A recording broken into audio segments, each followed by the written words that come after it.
सोचा ना था भारत में आकर तालिबान इतना बड़ा सपोर्ट देगा। भारत से कर डाला बड़ा वादा, हिल पड़ा पाक। काबुल का तालिबान कैप्टन दिल्ली में उतरा, बिना गोली बारूद के भारत ने जीता सबसे बड़ा मैदान। ऑपरेशन चाणक्य हुआ सफल, पाकिस्तान का 40 साला अफगान ख्वाब दिल्ली ने किया चकनाचूर। भारत को मिला अभेद्य किला। तालिबान ने इस्लामाबाद बीजिंग की जोड़ी को दिया 440 वोल्ट का झटका। यूएन में बजा भारत का डंका। मोदी डोभाल जयशंकर की तिकड़ी ने कैसे पलटी दुनिया की सबसे बड़ी बाजी। एक तरफ जब दुनिया की सारी महाशक्तियां यूक्रेन के जलते मैदानों और ताइवान के तनाव भरे समंदर पर अपनी दूरबीनें गड़ाए बैठी थीं, ठीक उसी वक्त नई दिल्ली के दिल में एक ऐसी कूटनीतिक महाभारत लिखी जा रही थी जिसकी कानों कान खबर दुनिया के किसी जासूस को नहीं लगी। ये कोई फौजी ऑपरेशन नहीं था, मगर इसका असर और इसका धमाका किसी परमाणु बम से कम नहीं था।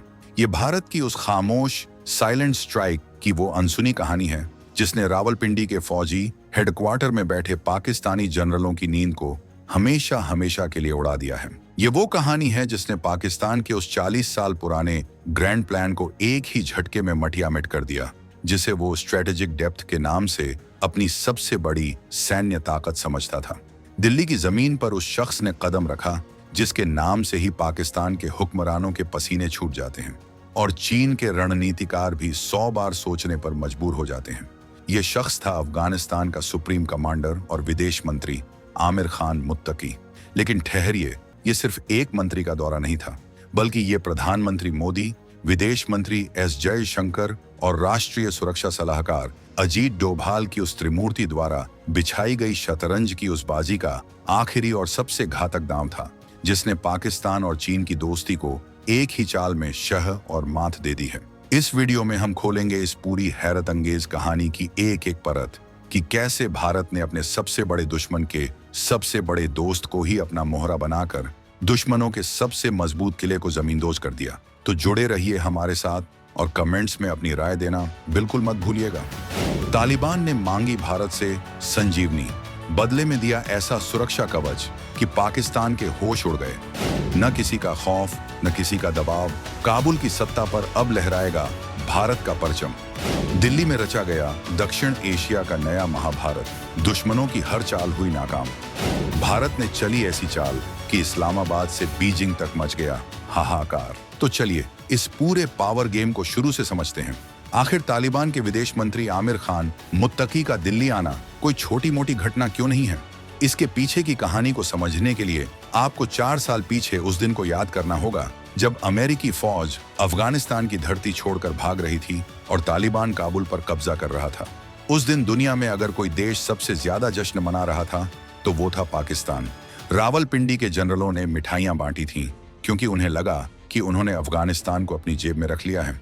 उनका प्लान था कि अब काबुल में उनकी कठपुतली सरकार बैठेगी और वो तालिबान का इस्तेमाल भारत के खिलाफ आतंक का खेल खेलने के लिए करेंगे। कश्मीर में अशांति फैलाएंगे और भारत को अपनी पश्चिमी सीमा पर हमेशा के लिए उलझा कर रख देंगे। लेकिन वो एक बात भूल गए थे, ये 2021 का भारत था। ये वो नया भारत था जो दुश्मन की मांद में घुसकर जवाब देना जानता है।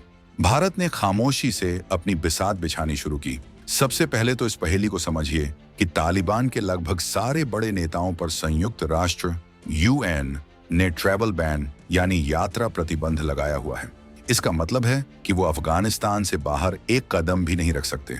तो सवाल उठता है कि मुत्तकी दिल्ली की धरती पर उतरा कैसे। यहीं से शुरू हुआ अजीत डोभाल का असली माइंड गेम। भारत ने संयुक्त राष्ट्र के मंच पर अपनी कूटनीतिक ताकत का ऐसा प्रदर्शन किया कि दुनिया के बड़े बड़े देश भी नहीं कर पाए।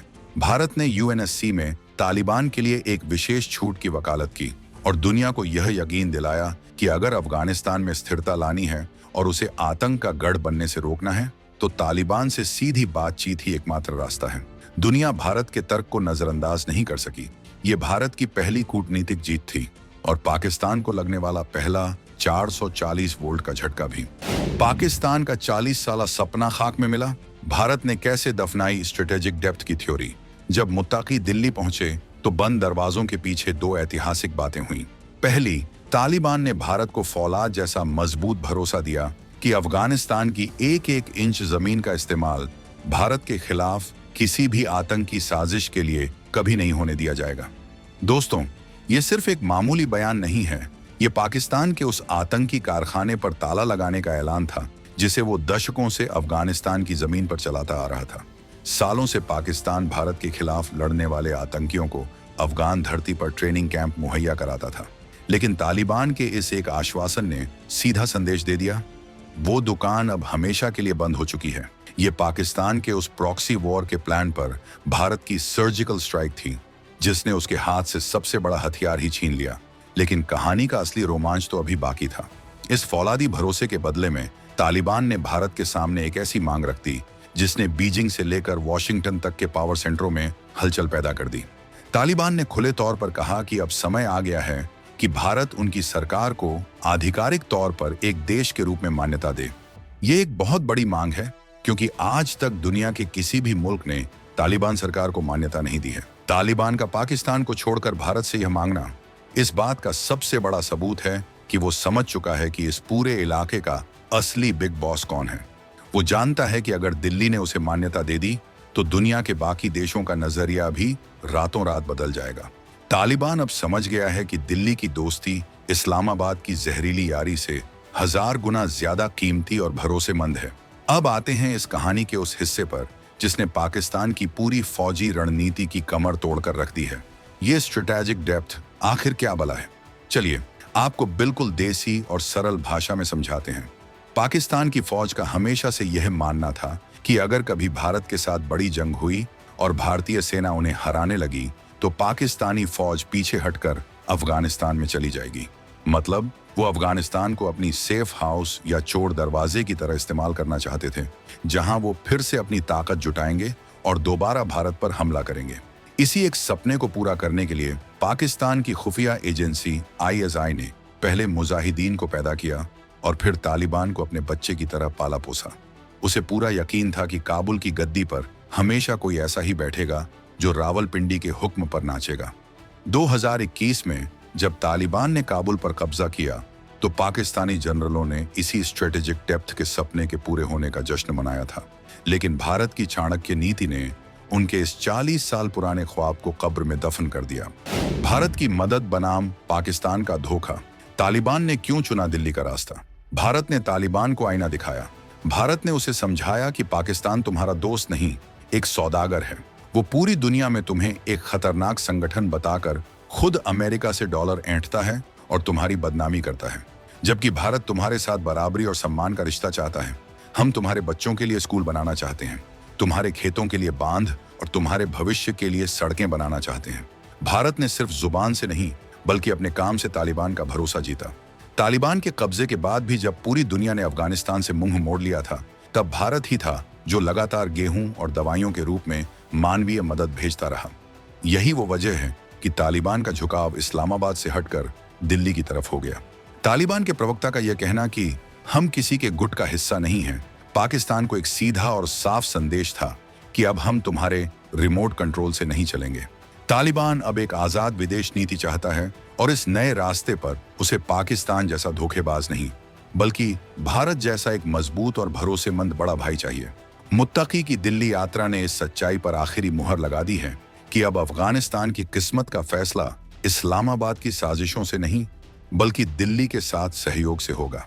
ये पाकिस्तान की विदेश नीति की अब तक की सबसे बड़ी और ऐतिहासिक हार है। इस पूरे घटनाक्रम ने अमेरिका और चीन को भी अपनी रणनीति पर दोबारा सोचने को मजबूर कर दिया है। अमेरिका, जो अफगानिस्तान से बेआबरू होकर निकला था, अब देख रहा है कि भारत ही इस क्षेत्र में एकमात्र शक्ति है जो स्थिरता ला सकती है। वहीं चीन, जो अफगानिस्तान के खरबों डॉलर के खनिजों पर अपनी नजर गड़ाए बैठा था, अब उसे भी भारत के बढ़ते कद से चिंता होने लगी है। ड्रैगन को पता है कि जहां भारत का प्रभाव होगा वहां चीन अपनी मनमानी और दादागिरी नहीं कर पाएगा। मुत्तकी के इस दौरे का एक और गहरा सांकेतिक मतलब था उनका दारुल उलूम देवबंद जाने का कार्यक्रम। देवबंद वो जगह है जहां से उस देवबंदी विचारधारा की शुरुआत हुई जिसे तालिबान भी मानता है।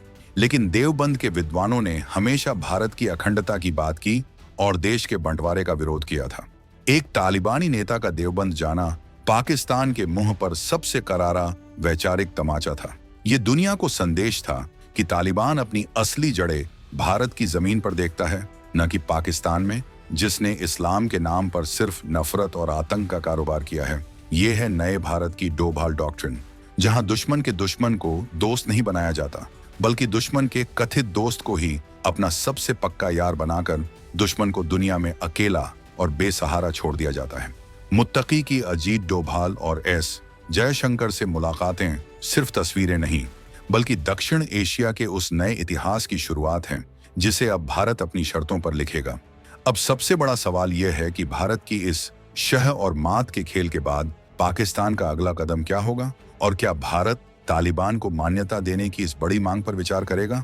आपकी इस बारे में क्या राय है? हमें कमेंट सेक्शन में लिखकर जरूर बताइए।